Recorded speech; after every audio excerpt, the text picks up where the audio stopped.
The flames lit up the night like judgment itself, orange tongues tearing through the greenhouse Martha built with her bare hands, each crack of glass like a scream.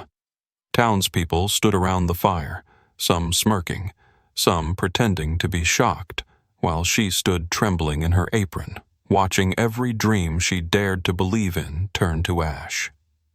Behind her, James clenched his fists, his face streaked with soot and fury, his voice low. "No, you do belong here. But what happened next will shock even those who thought they'd seen everything. But first, let's go back to the beginning." The train exhaled a final hiss of steam and metal, as if exhausted from its long journey through the scorched marrow of America. Its arrival stirred little excitement, only the thin rustle of newspaper pages, the idle nudge of boots against the platform's boards. Yet a current of anticipation ran beneath the monotony. They had been waiting, not for the train, but for her.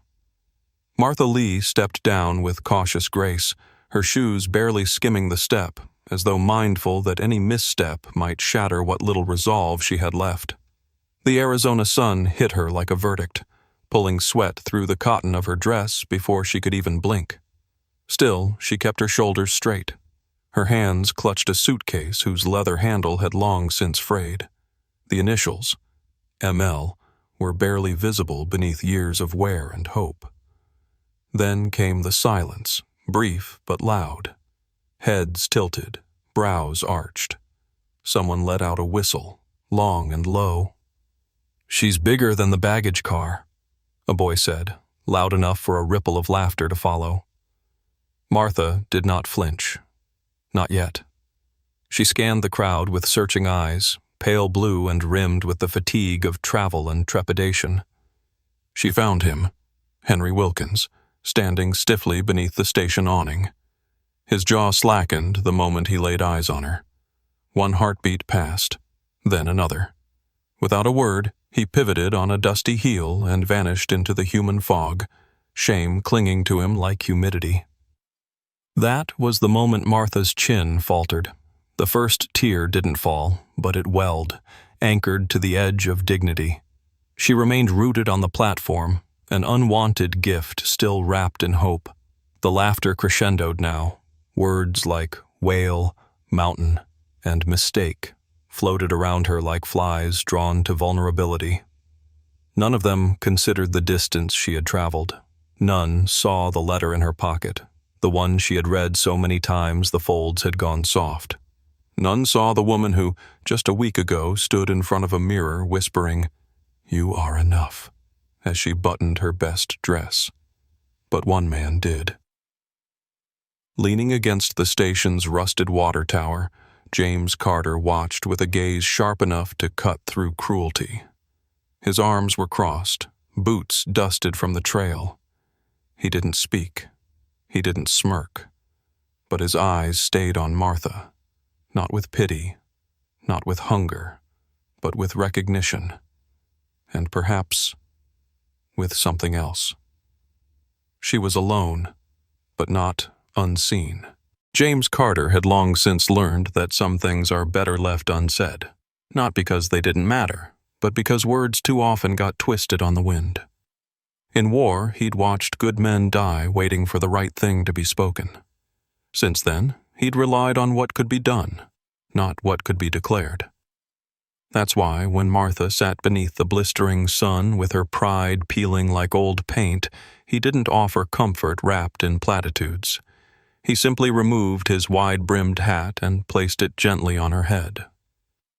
"They're fools," he said, voice low and steady. "And I think you're braver than any man I served beside." Martha blinked, startled. For a moment, she didn't look at him, afraid perhaps to look up and see ridicule on a new face. But James's tone carried no mockery, no condescension, just truth. Hard, stripped-down truth. It wasn't flattery. It wasn't kindness for show. It was recognition, and it was rare. He didn't press her when she didn't answer. Instead, he did what no one else had. He sat beside her, not towering over, not leaning in with a whisper meant to sting, just a man choosing to share a bench with a woman the town had cast aside like old fruit. In the days that followed, James didn't bring promises. He brought nails, a hammer, a sack of green bean seeds, and a dusty copy of A Tale of Two Cities. He found the abandoned schoolhouse and patched its sagging roof. He swept out the rat droppings and pried the boards off its broken windows. When Martha's hands trembled as she helped, he never took the task from her. He handed her the better end of the tool. It wasn't long before Martha's silence began to soften, her steps less hesitant. She asked questions. She laughed, once, sharp and sudden, like a fire catching. But the town saw it too, and what they couldn't mock, they feared. Their cruelty evolved, laced now with jealousy. "He's a broken man," they muttered. She saw his loneliness and pounced. James heard the rumors. They stuck to him like the dust on his boots. Still, he returned to the schoolhouse each morning, bringing fresh water, sprouting cuttings, and the morning news from Yuma. And when he traced the black tar letters, "Pig Farm," scrawled across the door one evening, he didn't rage. He simply scrubbed, quietly, slowly, until his knuckles bled. Then he painted over it in the same green Martha had picked for the window frames, the same shade as spring. The first scream came from a child, high, shrill, not of fear but of spectacle. Then came the flicker, a curl of orange that licked the blackened sky from the edge of the schoolhouse's makeshift greenhouse. Within moments, it roared. Glass panes cracked in rapid succession, each shatter like a slap across Martha's face. Flames clawed skyward, hungry, triumphant, devouring rows of delicate seedlings, trellised vines, and the fragile warmth of effort stitched day by day with calloused hands and cautious hope. The smell was thick.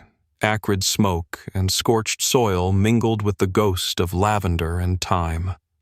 Martha stood frozen on the edge of the crowd, her body locked but trembling, as if caught in a silent scream. Her apron was still dusted with flour from the morning's baking. She had been kneading bread, humming under her breath, when the crackling outside began.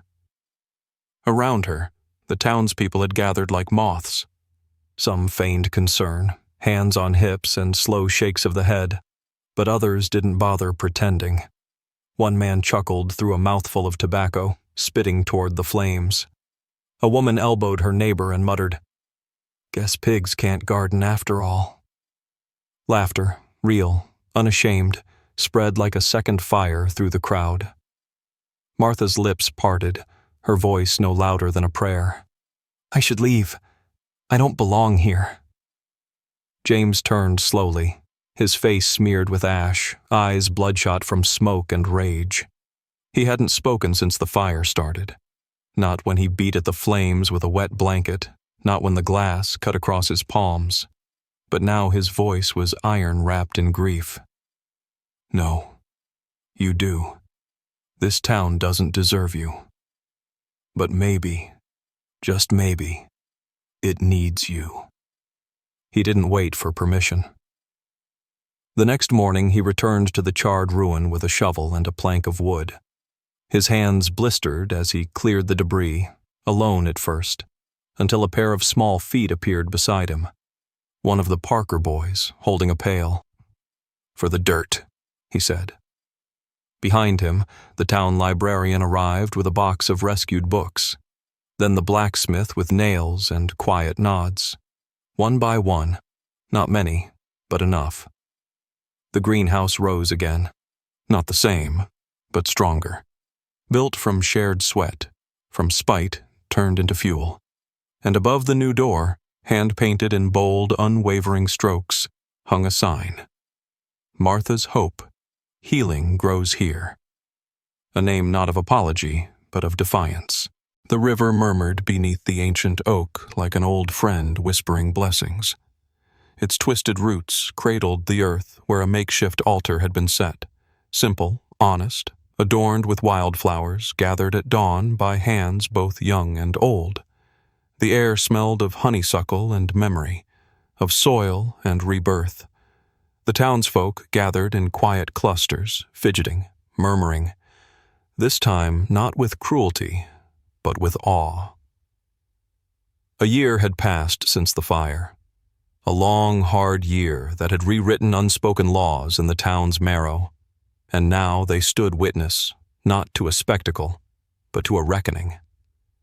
James waited beneath the oak, shoulders square, face unshaven but clean. He wore his best shirt, frayed at the cuffs, starched at the collar. His eyes never left the path winding from the schoolhouse to the river bend, a path now strewn with petals of golden daisies and bright cornflowers, the handiwork of children who once called Martha names and now called her Miss Martha, with reverence. When she stepped into view, there was no music, only the gasp of breath drawn collectively. Martha Lee walked slow, unhurried, each step measured like a hymn.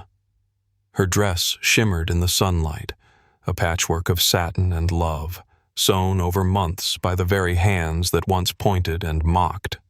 It fit her not by accident, but by intention, tailored to the curve of a woman no longer apologizing for her shape. Her hair was swept back with a pin James had carved himself, inlaid with a single river stone. Her bouquet was wild, lavender, rosemary, bluebells, scents of hope, healing, and defiance. Among the guests stood Henry Wilkins, stiff as a fence post, red-faced and alone. He had not been invited, but he had come, drawn by the weight of what he had given up, what he had never truly seen. He stayed back, behind the rows, his regret silent and corrosive. As Martha reached James, the hush deepened. No preacher, no bells, just a nod from the blacksmith, now deputized in spirit, if not by law. And then James took her hand, not fragile, not tentative. He held it as one might hold something sacred. When their lips met, the applause rose, not the raucous kind, but something gentler, the kind of sound made when wrongs begin to right themselves. Even the sheriff, once indifferent, tipped his hat. In that moment, the town no longer saw a fat bride. They saw a woman who had endured the furnace and emerged unburned. They saw two souls bound not by appearances or convenience, but by shared scars and the grace to keep going. And James? He smiled, fully, freely. The kind of smile that says, "We made it."